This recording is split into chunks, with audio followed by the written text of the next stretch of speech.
Olho Vivo recebe hoje Joane Nóbrega, ela que é diretora do Hospital Regional de Cajazeiras, e vai trazer para a gente um balanço sobre os atendimentos na unidade, como é que anda a reforma da maternidade e muitas novidades para o HRC aqui de Cajazeiras. Joane, muito boa tarde, seja bem-vinda ao programa Olho Vivo. Boa tarde, Neto. Boa tarde, Priscila. Agradecer primeiro pelo convite, fico honrada em participar.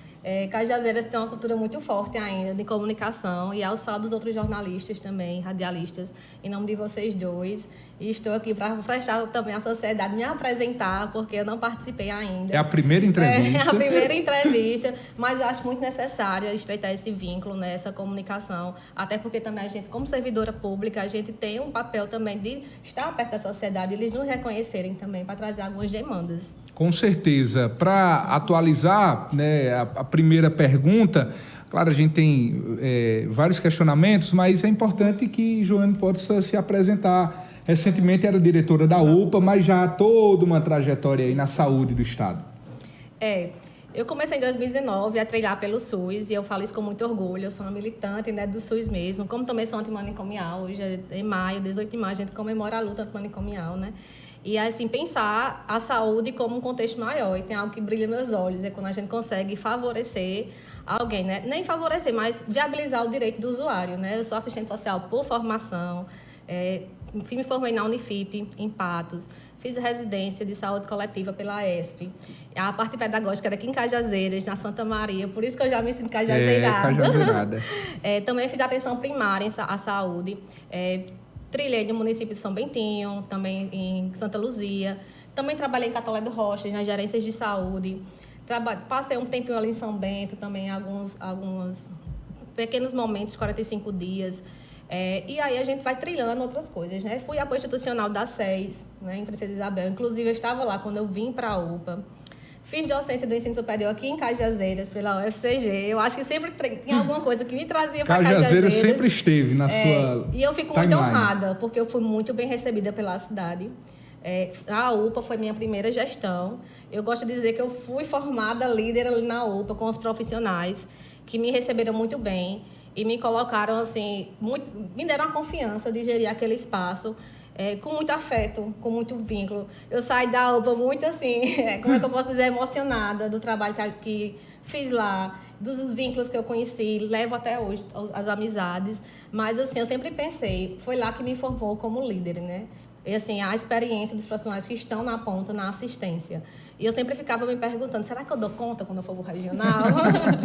E eu acho que foi também o pensamento de muitas pessoas, porque agradecer ao doutor Ari que confiou esse desafio, né, ao governo também da Paraíba, ao nosso governador João Azevedo, que me confiou essa missão, que realmente apostou assistas em mim. Mas eu também queria dizer à população que eu também me sinto preparada. E o que eu não souber fazer, eu vou aprender, né? Eu sou muito confiante, nunca me proponho a fazer. Eu tenho muita força de vontade. E eu sempre pergunto, quando estou em dúvida de alguma coisa, o que Joane, trabalhadora do SUS, se beneficiaria com essa decisão? O que Joane, usuária do SUS, porque eu não tenho plano de saúde, se beneficiaria com essa decisão? E depois, eu estou representando bem o governo do estado da Paraíba.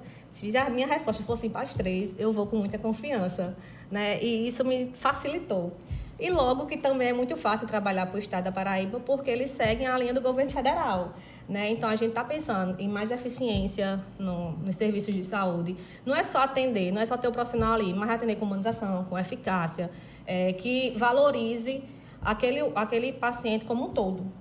Não só naquela questão individual, mas coletiva de sujeito. A gente hoje fala muito em saúde mental, mas saúde mental não é só uma questão biológica, é uma questão social também, né? Verdade. Então, por isso que a gente tem que pensar nesse paciente como um todo, como outros também de outras categorias, né? Que vêm com outras demandas.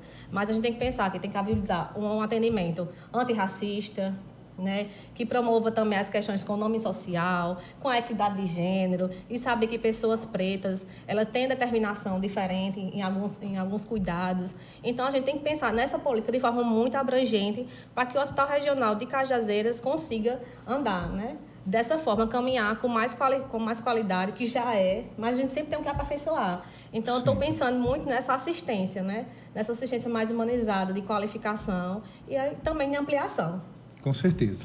Joane, você está no HRC desde Fevereiro desse ano. Nova missão. No caso, dia 20 de fevereiro eu comecei a trabalhar mesmo efetivamente. Se surpreendeu com essa nomeação? Me surpreendi. Eu não estava cogitada, né? Eu estava muito tranquila. Eu estava de manhã cedinho, já me arrumando para ir para a UPA e o doutor Ari, Joana, você precisa assumir o regional. E eu fiquei naquela, será? Agradeci, né, a confiança, mas fiquei também muito insegura, porque é outra vivência, né? É outro tipo de gerência, né, de liderança. São mais profissionais. Na UPA eu tinha 170 profissionais, né? Se for olhar para aquelas determinações do SUS, né, a gente pode considerar o hospital como de alta complexidade. Sim. E assim, muda o processo de compras, né? Então, eu vou começar a comprar ortopedia, que na UPA não precisava comprar. Então, assim, são processos que a gente não conhece os bastidores, né, da gestão, mas o processo de compras é o coração do hospital, não pode faltar nada. Tem que ter planejamento, tem que ter muito conhecimento, né? Só que também eu me senti muito acolhida porque eu já conheci alguns coordenadores, é uma equipe muito boa, muito qualificada, também fui muito bem recebida, eu acho que isso conta muito para quando a gestão dar certo. E eu sempre disse às meninas lá, eu preciso que essa gestão dê certo, porque a gente não tem outra escolha, mas as coordenações me abraçaram, alguns profissionais também, e aí eu consigo trazer isso de mais leveza no meu processo de gestão, que é uma gestão mais compartilhada, eu gosto de ouvir sempre as pessoas, né? Tem algumas decisões óbvias que é nossa, né? É unilateral. Mas eu gosto sempre de ouvir a experiência, né? Porque a gente tem que entender que tem algumas pessoas que conseguem trazer alguns conhecimentos. E eu sempre gosto de dizer, eu sou um aprendente do SUS, porque todo dia a gente aprende alguma coisa. Aí lá no hospital, todo dia eu aprendo alguma coisa diferente. Uma não, milhares por dia. Né? Então, às vezes eu saio de 9 horas da noite, mas assim, com o dever de...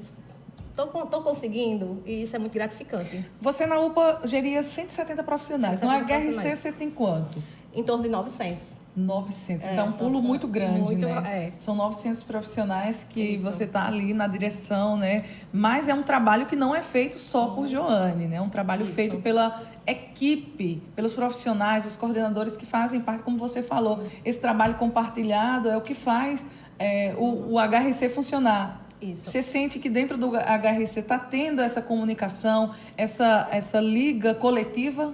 Sinto. E assim, eu não consegui me aproximar ainda muito da assistência. Que quem me acompanha na UPA sabe que eu passava o dia andando lá. E muito amiga dos profissionais, muito próxima, né, dos profissionais. Só que lá é tão grande, eu tive que aprender tantas coisas que eu não consegui adentrar em alguns setores ainda. Mas estou sempre me comunicando, sempre que dá o dor, passa a visita, passa em algumas enfermarias, me apresentando. Olha, eu sou Joana, sou a diretora, como é que você está sendo bem atendido? Porque eu sinto falta de estar na ponta também, né? E o gestor, ele não é só o gestor de gabinete. Ele é gestor de estar ali e pronto, exemplo. Semana passada, quando eu fui fazer as visitas, eu descobri uma demanda que tinha passado pela coordenadora, tinha passado por mim, a gente não percebeu. E o usuário, seria bom isso aqui. E deu a ideia. E foi assim, e acatei logo em seguida, porque de fato era necessário. Mas assim, o usuário também ele tem esse papel também, né, de nos direcionar. Isso aqui é muito importante ter no serviço. Inclusive, a gente está tentando fortalecer a ouvidoria, que é um canal que o profissional que pode precisar, ou o usuário pode fortalecer. Então, assim, Joana, eu estou com uma sugestão, eu estou com uma crítica, eu estou com uma reclamação, procurar a ouvidoria, né? Porque assim, a gente está tentando fortalecer a ouvidoria, mas muitos não conheciam ainda.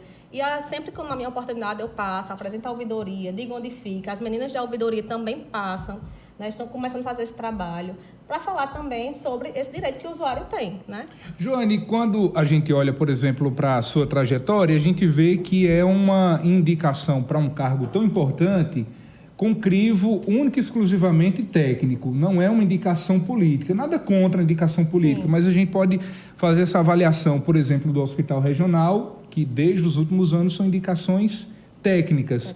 Tanto é que são pessoas que não são da cidade, né? Por exemplo, Joana é natural de Patos, já tem toda essa ligação, como a antiga diretora também não era da cidade, um perfil técnico da própria secretaria. E eu lhe pergunto, é possível avançar ainda mais por ter essa configuração técnica da própria direção, com os principais auxiliares serem também técnicos na instituição? É possível avançar mais, na sua opinião, enquanto gestora do SUS? É possível avançar mais quando tem esse perfil técnico? Claro que há também indicação política, isso é natural em todas as esferas, mas por esse perfil técnico, é possível avançar mais? Eu acredito que sim, até porque alguns coordenadores que nós temos lá, as pessoas podem achar que é indicação política, mas se você for analisar o currículo dos coordenadores que fazem parte da UPA ou do regional, vocês vão ver quão qualificadas aquelas pessoas são. Só que às vezes é daqui e a gente não acha que é amigo e não vê também a questão acadêmica daquele profissional, a experiência. Então, assim, eu posso falar que a minha equipe hoje, coordenadores de HRC, é uma equipe técnica também. E que tem feito esse trabalho com você de ter uma proximidade, não ser uma gestão de gabinete distante, né, do usuário, que às vezes está ali aguardando um atendimento, uma cirurgia, essas realidades que comportam o próprio hospital, mas ter essa relação de proximidade. A gente pode dizer que é o diferencial da Joane à frente do hospital? Esse diferencial da equipe? Sim. Eu acredito que não só isso, né? Eu acho que eles já faziam um brilhante trabalho, né? Eu estou só ali também em outra liderança. Mas eu acredito que podem esperar de mim esse contato melhor com o paciente, ser uma forma mais dialógica, compartilhada, né? Porque também é isso que o doutor Ari sempre fala com a gente, né? Sejam técnicos, sejam éticos, façam o serviço andar com eficiência e eficácia, né? Sem esquecer de viabilizar aqueles direitos de quem precisa. Então, eu acho que eu consigo fazer isso, muito pela minha profissão, né? Que eu sou assistente social por formação. E eu já vim muito com isso, muito imbuída, né? Eu acho que desde os meus 7 anos de idade eu morava vizinha a uma associação de moradores e eu estava lá, tinha denúncia, eu estava no meio, minha mãe, sai daqui, me tirava. Nasceu uma militante. E nasci a já militante. Tem esse perfil. Já tenho esse perfil porque fui criada do lado da associação de moradores, né? Meu irmão é professor. Vim do algobenário, movimento feminista também. Então, assim, participei muito das questões de educação popular, né? Muito pensando no Paulo Freire, voltado. Então, tudo que a gente vai passando, a gente vai levando para a nossa prática profissional, né? Então, assim, as experiências vão nos moldando. Então, a Arna diz assim, você é muito atenta, você olha tudo. Mas é a questão da observação participante, da pesquisa, né? Eu acredito muito na saúde relacionada com a arte, com a educação. Eu acho que se a saúde ela andar sozinha, nós não avançaremos. Então, é de mão dadas com a educação, com a saúde, com a cultura. Tem que ser ali aquela rede mesmo, não só aquela rede que a gente acha de saúde, mas olhar o nosso entorno enquanto sociedade mesmo, enquanto comunidade, o que é que está sendo ofertado ali na nossa região. Com toda certeza. Nós estamos conversando com Joane Nóbrega, ela que é diretora do HRC aqui da cidade de Cajazeiras, que atende toda a nossa região. E, Joane, eu queria que você trouxesse para a gente agora um balanço, né, de como estão os atendimentos no HRC. Agora, desse início, você assumiu o HRC, a direção, em fevereiro. E eu queria que você trouxesse o balanço desses primeiros meses do ano 2025. O HRC está a 1000. Então, como fomos analisar os dados, né? E de emergência, só de urgência e emergência de atendimento que a gente recebe ali de janeiro a abril, foram 6.084 atendimentos, né? Então, os 15 municípios da região, mas também a gente está tendo também um vazio assistencial que tem nas cidades vizinhas, que é do Ceará.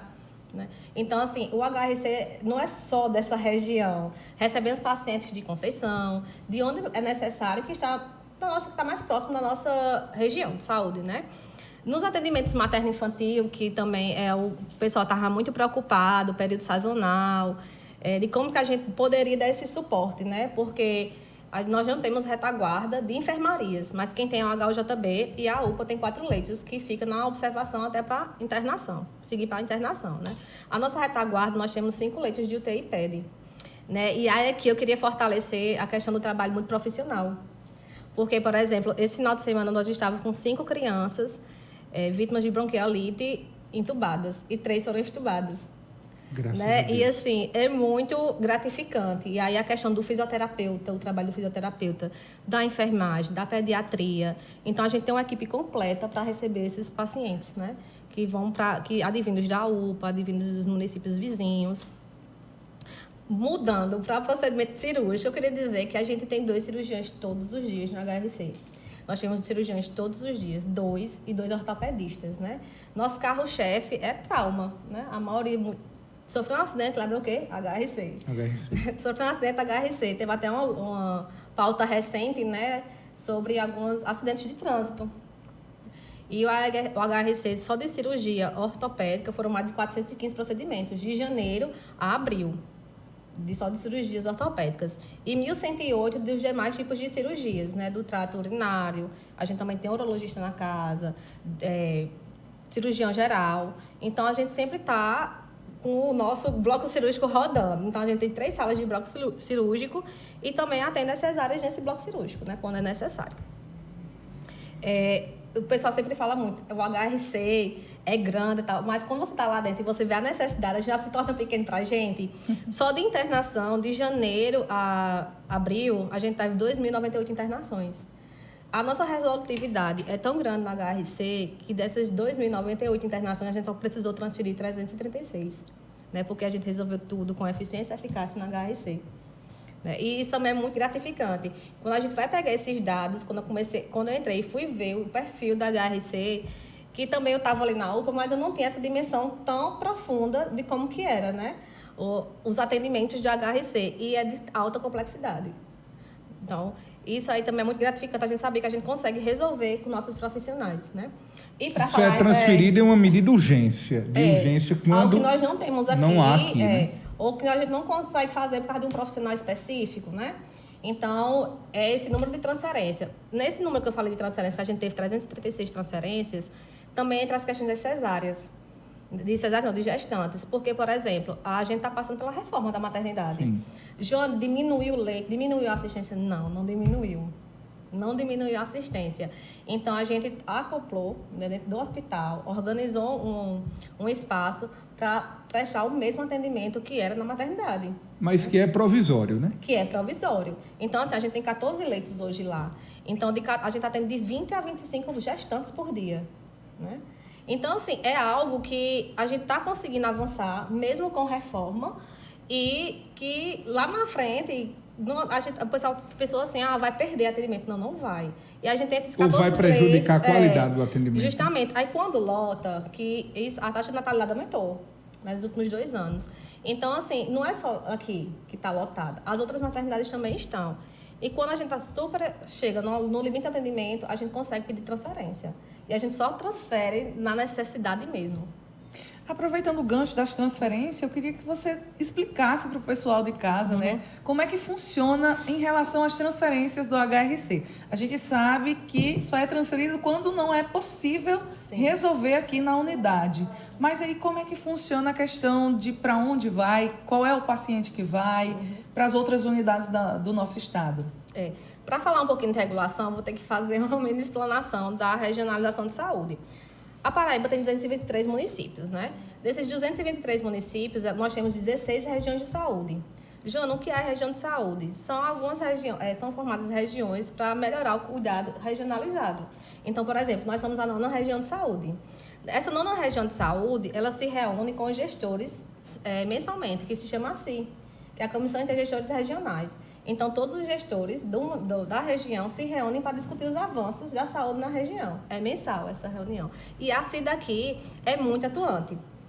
Então, essa forma, aí só que é para regulação. Às vezes chega o paciente lá, eu quero ser transferido agora para o metropolitano. Mas não é assim, porque o paciente chega, a gente precisa estabilizar o paciente, ele tem condições clínicas de ter o translado em segurança. Quando a gente não consegue o translado terrestre, tem um aéreo disponível, já aconteceu várias vezes, e tem as centrais de regulações, que nós chamamos de macro. Então, é dividido em primeira, segunda e terceira macro. Nós somos a terceira macro, que é aqui, Sertão e Alto Sertão. Então, a gente regula o paciente pelo nosso núcleo pelo NI, de regulação, e espera a macro. Então, a macro vai ver qual hospital vai atender melhor aquele paciente, qual é mais próximo da cidade dele, né? Qual tem a maior especialidade. Por exemplo, tem pessoas que precisam de diálise. Ele só vai poder ser transferido para o hospital que tem hemodiálise. Isso. Né? E às vezes a família fica um pouco angustiada, que não entende esse processo, que está demorando, né? Mas assim, é justamente tentando organizar e procurar um lugar melhor para aquele paciente. Eu particularmente passei na pele isso, né? Eu passei na pele quando minha esposa ganhou neném. Ela nasceu com icterícia grave, teve um agravamento, precisou ser transferida, e como Cajazeiras e Souza não tinha, né, porque houve a possibilidade, né, de ser necessária transfusão, e aí havia justamente essa necessidade que teria que ser transferida. E aí me recordo, né, de que foram 3 opções: Patos, Campina, João Pessoa. E aí essa demora é o que muitas das vezes angustia, né? Porque a gente está lá, vê a situação, não consegue fazer nada e fica justamente esperando essa regulação. E foi em uma UTI aérea que ela foi transferida, graças a Deus, foi um atendimento para João Pessoa, né? Para o Edson Ramalho. E assim, graças a Deus, hoje está muito bem, né? Está fazendo, inclusive, quase 4 meses agora, graças a Deus, e está bem. Então, assim, é importante também que a sociedade tenha conhecimento de que, embora... Por exemplo, eu não vou dizer que eu não me angustiei, porque me angustiei, claro, diante daquela espera, mas é importante também ter esse depoimento, eu deixo claro aqui, de que foi uma angústia, mas que, como diz a palavra de Deus, né, foi um choro que durou a noite, mas a alegria veio de manhã, quando a gente foi para uma unidade que atendeu e que tinha todos os profissionais necessários, né? Então é importante também deixar claro de que há angústia e ela faz parte, mas que tem solução, né? E nós, profissionais de gestão, vamos humanizar a gestão também. Nós também ficamos angustiados quando a gente não consegue resolver com mais eficiência, né? Porque também a gente, como eu falei, eu não tenho plano de saúde. E eu fico pensando, e se fosse eu? E se fosse minha mãe? E se fosse meu pai? E quando lançou logo o programa Coração Paraibano, né?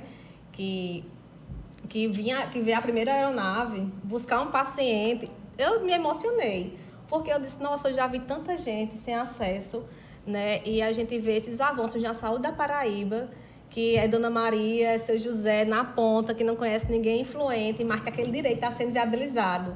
E isso é muito gratificante. Perfeitamente. A gente sabe, né, da importância, né, que é ter uma equipe que esteja ali para poder acolher nessa hora também, né? Então, é muito importante, principalmente o pessoal da assistência social, que faz parte dentro da unidade, né? Em todos os âmbitos, que está ali direto ligado nessas questões, quando é conversa, enfim, toda a assistência que dá aos acompanhantes do paciente, né? Porque a unidade está preocupada com a saúde daquele paciente, mas a gente também tem um acompanhante que está na angústia, né? Com certeza. E eu queria trazer também para a sua avaliação, Joane, uma outra realidade. A gente está vivendo agora esse período sazonal, né? Nesse período agora do ano até junho, né? Segundo o que os próprios especialistas colocam, né? Um período de sazonalidade, principalmente para crianças, bebês, recém-nascidos e crianças, nesse momento agora que os vírus estão aí circulando. A gente tem, por exemplo, o registro de crianças que estão hospitalizadas, que estão com a bronquiolite, com a pneumonia. Diante dessa realidade, esta semana a gente recebeu, através do nosso programa mesmo, algumas reivindicações de pessoas que vão até a UPA, por exemplo, em busca do atendimento pediátrico e que muitas das vezes, segundo essas pessoas, há uma demora no atendimento, e aí se pergunta, vai para o hospital regional, vai para a UPA? Essas crianças, esses bebês recém-nascidos, essas crianças, elas precisam inicialmente ir direto para a UPA ou vai para o hospital regional? Eu queria que você pudesse explicar, porque certamente existem muitas pessoas que estão agora, talvez com a criança, o bebê ali gripado, e fica se perguntar, se precisar de atendimento, procura a UPA ou diretamente o hospital regional, já que tem a ala pediátrica? Isso. Quando eu cheguei em Cajazeiras, foi a questão do HU também tinha fechado as portas, né? Como eles diziam, fechou as portas, mas só tinha a questão dos atendimentos. Então, assim, o período sazonal realmente é um período que a gente passa por, entre aspas, né, de maneira bem popular, muito perrengue, porque é muita criança. Inclusive, esse ano eu achei mais tranquilo do que o ano passado, né? Mas, assim, o HRC, ele não é a referência para essas crianças, né? A referência é a UPA. E a gente também não pode esquecer da responsabilidade da atenção básica, né? Porque tem algumas coisas que são determinadas na atenção básica, nas UBSs, né? Então, ela é a ordenadora do cuidado à atenção básica. Então, quando o médico, ele pode encaminhar diretamente para a UPA. E se for algo mais específico, ele pode encaminhar de outra forma também para outros hospitais. Então, assim, a regulação, ela acontece, aquela maneira da regulação. Entra na UPA e a UPA regula. O HUJB é a retaguarda hoje para a enfermaria, né, do período sazonal, e a gente fica com a parte do TI. Contudo, o Hospital Regional de Cajazeiras, ele está só esperando aumentar um pouco a taxa de internação. No momento que aumentar a taxa de internação, nós vamos abrir 2 enfermarias, se necessário for. para sermos uma boa retaguarda para a nossa Que região. bom, isso tranquiliza muito, então, né? nós já estamos atentos com isso, já temos enfermarias, já temos profissionais. Caso seja necessário, a gente começa. Estamos monitorando, né, junto com a regulação. Todos os dias a gente manda o censo. Então, a UPA manda o censo para macro, as unidades mandam censo para macro. As unidades que eu digo de outro, por exemplo, como é que está em Triunfo, a taxa de internação, como é que está... E no Iraúna, a taxa de internação. Então, eles têm esse monitoramento. E a partir do momento que eles dizem assim, a gente precisa abrir mais enfermarias, vamos abrir mais enfermarias. Então, a SES está monitorando isso de perto. Desde março, que eles, vamos se preparar, que se precisar, vamos abrir. E a gente, se precisar, vamos abrir.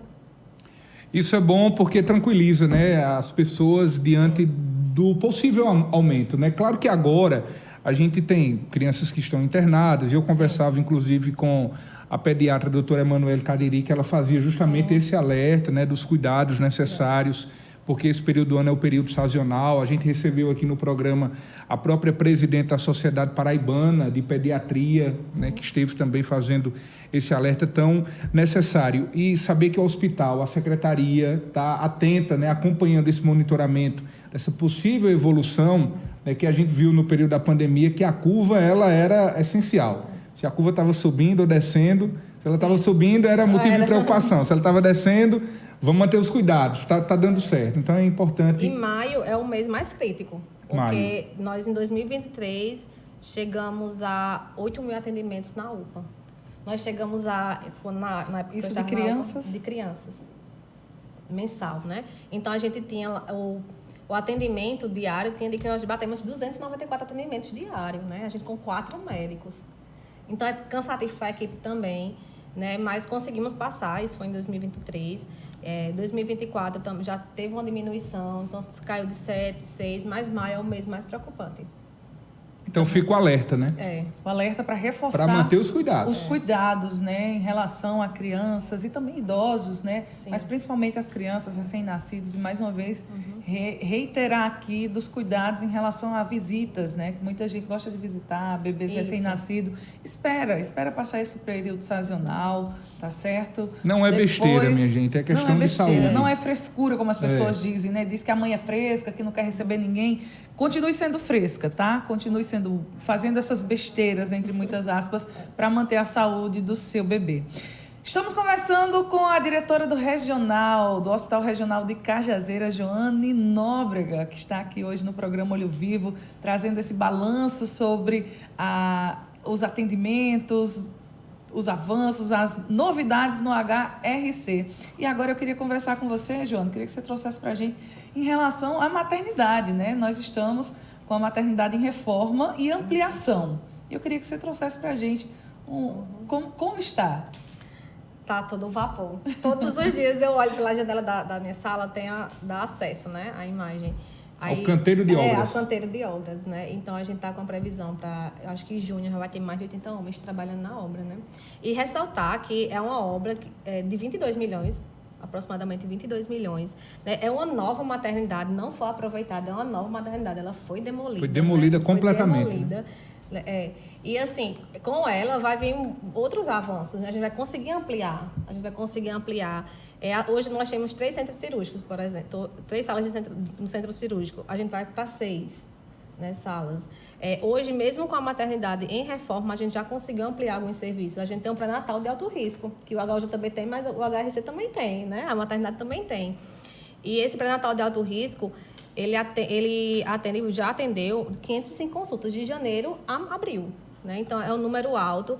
E não só isso, nós também aumentamos agora o ambulatório de egressas. Então, mulheres que passaram pela maternidade, tiveram alguma complicação no pós, então a gente está acompanhando, elas retornam para esse atendimento. Né? E uma coisa que eu queria falar sobre a maternidade, que nem é tanto sobre a reforma, mas é algo que é muito questionado e que também acho que a sociedade precisa também entender um pouco mais, é sobre o processo de laqueadura.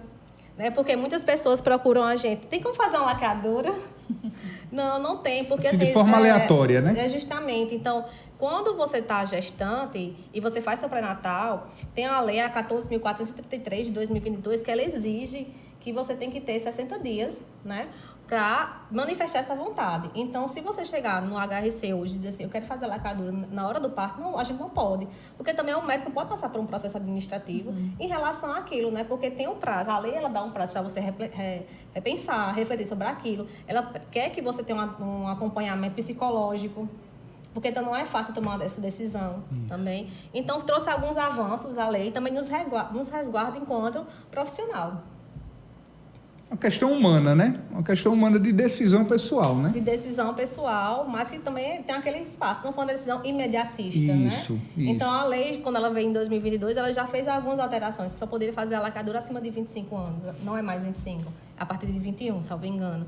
E não, antes precisava da assinatura do parceiro, né? Hoje não precisa mais. Não precisa de autorização, né? Ainda bem, né? Ainda bem que a gente está tendo esses avanços, né?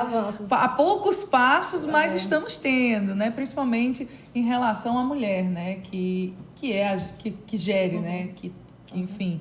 E você falando sobre um ambulatório para as mulheres egressas, ele já existia antes ou é uma novidade? É uma novidade. É uma novidade. Recente, porque também está tendo um investimento na rede Aline, né? Então, o governo da Paraíba está muito preocupado com a questão materno-infantil. Então, ele deu essa possibilidade. Coloca o pré-natal de alto risco, coloca o ambulatório, para a gente conseguir acompanhar mais as gestantes na rede.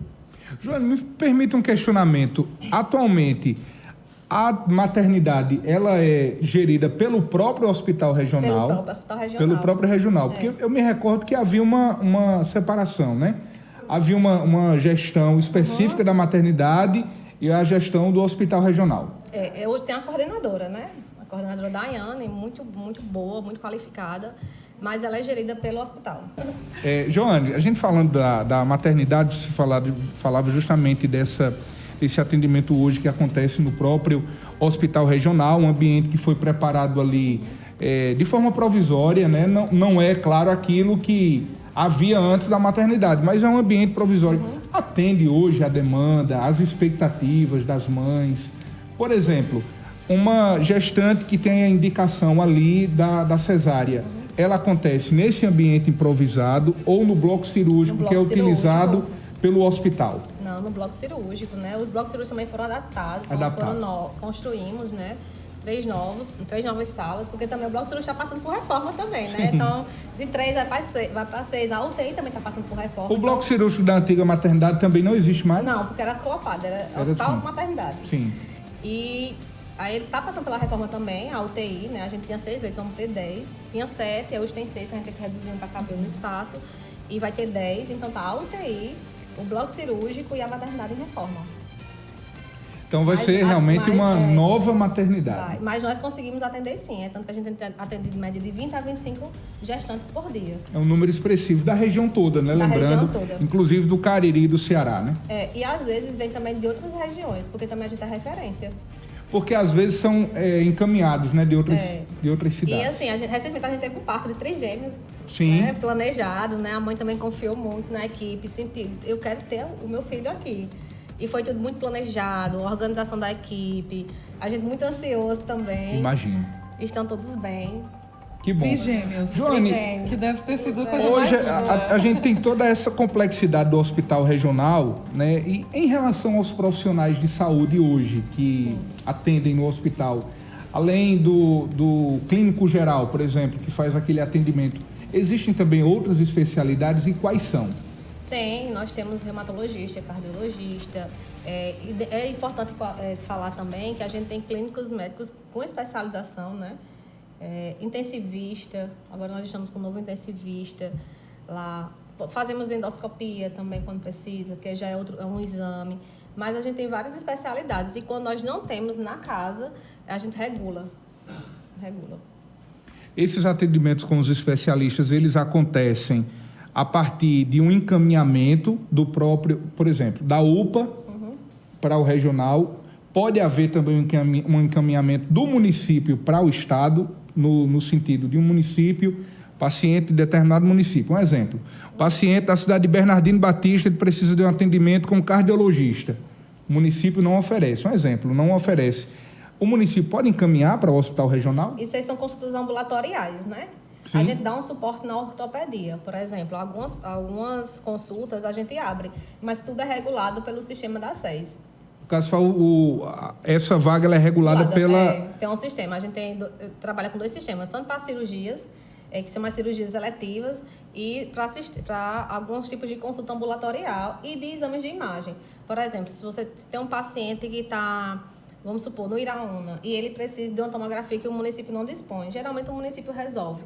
Mas quando ele não consegue, eles regulam e a gente recebe a regulação, filtra a classificação e vê quando é que ele vai fazer. Da mesma forma, algumas consultas ambulatoriais de ortopedia, né, quando precisa também. E cirurgias eletivas, que não é aquelas cirurgias que é de urgência, são aquelas cirurgias planejadas, né? Então, a gente tem um programa Opera Paraíba também. Eles regulam, quando vem um programa Opera Paraíba, a gente já chama os pacientes para eles fazerem as cirurgias no HRC. Ainda sobre essa questão das cirurgias, existem pacientes que, por exemplo, estão internados no hospital. Obviamente, eles precisam de todo um preparo para a cirurgia, né? E, às vezes, o paciente não compreende essa demora, né? Essa espera. Hoje, um procedimento cirúrgico, ele demora quanto tempo, em média? Em média, de 3 dias. 3 dias. 3 dias. E vai depender da complexidade. Vai depender das condições clínicas. Se for, por exemplo, uma fratura exposta que precisa ser rápido, uma emergência, vai direto para o bloco. E algumas são programáveis, porque a gente tem que fazer risco cirúrgico, tem que fazer alguns exames laboratoriais, tem pessoas que não conseguem por causa da pele. Então, tem uma série de condições clínicas para conseguir entrar no bloco cirúrgico e ir para a cirurgia. Só que algumas pessoas não entendem, mesmo a gente explica, mas naquela angústia, e eu quero sair daqui rápido, porque, de fato, o ambiente hospitalar não é um ambiente que todo mundo quer ficar, não é tão bom, porque não tem um conforto, né? Não é o nosso conforto, o conforto da nossa casa, quer passar menos tempo lá. E também é nosso interesse passar menos tempo, porque a gente precisa rodar leito, né? Uhum. E, sim, uma coisa que eu queria também falar é porque, às vezes, demora algumas cirurgias de ortopedia, por exemplo. Isso. Que precisa comprar alguns materiais que não tem na casa. Mas não é porque a gente não possa comprar. Não tem porque eu não posso comprar e estocar. Por exemplo, tem uma placa. Então, precisa saber exatamente qual é aquela placa que o paciente precisa para conseguir efetivar aquela cirurgia. Então, a gente compra, a gente chama da compra extra SUS, compra, solicita, eles mandam num dia e no outro dia a gente faz a cirurgia. Geralmente é de uns 2, 3 dias para chegar essa peça. Aí tem casos que demoram mais, mas também é pensando em algum desses aspectos, né? Precisa comprar alguma placa. Nesse caso, os materiais eles só são comprados conforme a necessidade do paciente, porque só não tem como estocar. Só nessas questões de ortopedia, né? Porque a gente não sabe que é específico. Joane, nesse sentido, há um cuidado, por exemplo, da equipe multidisciplinar do hospital de ter um contato com esse paciente? Eu pergunto isso porque, de fato, há essa angústia, o paciente às vezes não compreende. Está ali 3 dias, daqui a pouco, olha, não vai conseguir fazer a cirurgia hoje, vai ser amanhã, aí chega amanhã, olha, não vai conseguir fazer hoje, vai ser amanhã. O hospital tem esse cuidado de estar ali com o paciente, embora tenha a dificuldade da compreensão, mas de estar dando ali a justificativa, de estar ali tendo esse contato, apresentando para ele as realidades. Tem a equipe de enfermagem no contexto geral, que tem acesso ao prontuário do paciente. A gente também tem assistentes sociais, né? A gente tem 3 assistentes sociais. Então, tem assistente social só para maternidade, tem assistente social só para as clínicas, tem assistente social lá da urgência, né? Que é o que a gente chama do verde e amarelo. Tem fisioterapeuta, a gente tem psicóloga no serviço. Eu esqueci de mencionar, mas a gente também tem psiquiatra no serviço, né? Também, que é a doutora Glória. E assim, então, sempre tem as informações, tem também o núcleo interno de regulação, que ele vai dizer ao paciente que está sendo regulado, como é que está sendo o andamento daquele processo de regulação dele.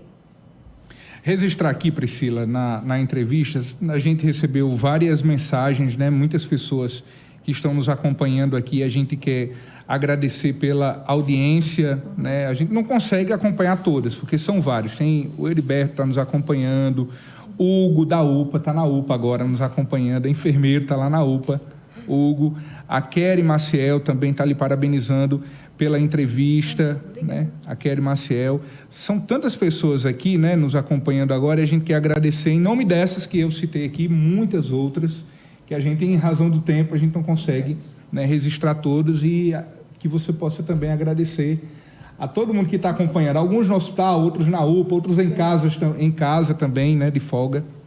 Quero agradecer a oportunidade, estou à disposição para vir aqui outras vezes, a gente falar sobre outros assuntos, porque a gente já achou outro assunto em comum, né, Priscila? Inclusive, a gente vai abrir a Sala Lilás no regional, né? Estamos com planejamento, então estou esperando uma pintura, algo que me deixe mais aconchegante. Agradecer a todos os profissionais, né, que nos Doutor escutaram. Pablo Leitão também está acompanhando agora, ele parabenizando. Doutor Pablo, que é diretor técnico, né, do e diretor hospital. clínico, doutor Jean. Isso. São excelentes. Doutor Jean também, um abraço para ele, né? Em nome desses dois médicos, a gente quer abraçar toda a equipe médica do hospital, né, que trabalham aí diuturnamente para oferecer uma saúde de qualidade. Sim, eu queria só fazer um agradecimento também ao especial às pessoas de Cajazeiras, né, que me receberam tão bem, aos demais gestores que passaram pela HRC, porque é bom também pegar uma gestão que estava organizada, que precisa dar continuidade do cuidado mesmo. E também eu queria fazer um convite mais especial, né? A primeira vez que Cajazeiras vai ter a primeira jornada unificada de enfermagem e serviço social, né? É uma organização que está sendo com a HUJB, com a UPA, algumas atividades parceiras, a UFCG, a Santa Maria. Então, a gente está se organizando para fazer esse evento, mas para mostrar a união mesmo da rede, né? Porque esse é o fortalecimento. A gente precisa se fortalecer enquanto rede, enquanto categoria, para que a saúde da região de Cajazeiras avance cada vez mais.